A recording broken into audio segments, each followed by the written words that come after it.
Vecīt, es tev novēlu veiksmi. Es ceru, ka šajā tavā 10. Final Four turnīrā tev paveiksies. Bet ko domā par gaidāmo fināla spēli? Mani dārgie kolēģi, žurnālisti no dažādām pasaules valstīm, to tūlīt noskaidrosim.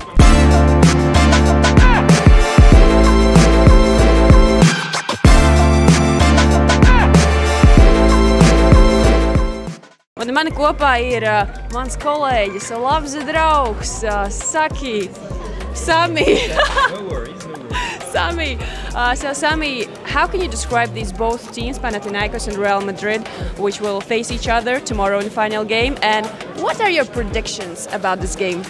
For me, it's the two best teams of the season, like the two teams that dominated the whole season in EuroLeague. Real Madrid, they're the same team almost than last year. So much chemistry between them, such a great depth, a great bench. And Panathinaikos, it's kind of the team that was built in a few months only. So not new, but new in terms of like they didn't have much playing time together before this season. So my prediction for tomorrow, I would say Real Madrid, because they were so impressive in the semi-final. Like their first half was almost poetry playing basketball, and I think they have a better bench maybe than Panathinaikos, and that's going to make the difference probably if they're foul trouble or if the game is close. Okay, obviously you cannot make predictions when it comes to a Final Four final. We've seen a lot of things happening those past years. And I think tomorrow is going to be a very interesting game because both teams are so different but so similar at the same way, and it sounds a little bit oxymoron, but it is. And I know that Real Madrid is a team that has so much depth in their bench, and they have so many players that they can actually play all kinds of basketball, but they like to run, and they like Spanish basketball. They like to run up and down, they like to score a lot. So for me, Panathinaikos, which I hope the Greek team wins in the end, will have to start like they did with Fenerbahce. They have to start really hard in defense, aggressive defense, not giving them second chances with rebounds. Rebounds will be one of the biggest keys in this game, if not the biggest key, because when the other team wants to run a lot, what you have to do is to take the control of the rebounds and try to make them do what they feel uncomfortable doing, which is try to run their offenses with like full clock and not, transition offense or fast breaks, which also means Panathinaikos needs to take care of the ball. So I assume that the experience of Kostas Loukas, since this is his 10th Final Four, will play a crucial role. And I also have faith that, when you're not the favorite, and the favorite I mean Real is coming from a perfect season. They got the title last year. Panathinaikos comes to this Final Four after 12 years from the 17th position, now in the second position this year. So it's quite a big success by itself without the title or not. But I think when you're the underdog, allow me to say, you're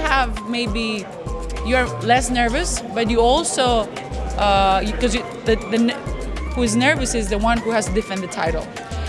So I think that might also play a role. I do believe that Panathinaikos is hungry.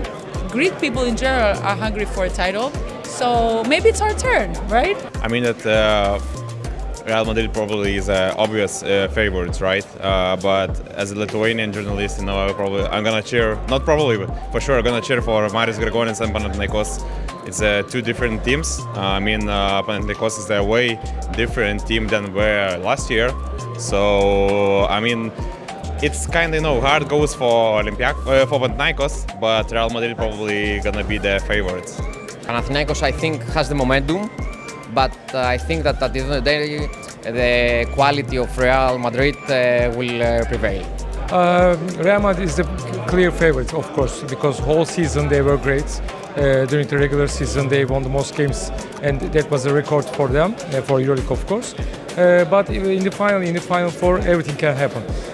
In the beginning of the Final Four, I always say 25% for each team has the championship, has the potential to be the champion here. So when we came to the final, we always knew that some surprises can happen. And Ergen Ataman is a coach that can deliver this kind of things. Anything that ends without Madrid winning it easily, I think it will be a surprise. I think Madrid is a really strong candidate for the EuroLeague title. It has always been. The whole season has been the strongest thing. I think Panathinaikos is one of the teams that has everything everything that it needs to it has everything required to win Madrid, because they have a lot of good players who can score on one-on-one situations, which is, I think, that Madrid's one of the things that they cannot control. Madrid is a team that really can control and minimize the opposing team, and I think that Panathinaikos has the players to maybe score some points. I'm thinking about Nan, I'm thinking about Lesort, I'm thinking about Lucas, obviously, which is the best player you can have on your team for this kind of scenarios and final games. But I think that Madrid is going to win this. That's because you're Spanish. No, it's not, trust me.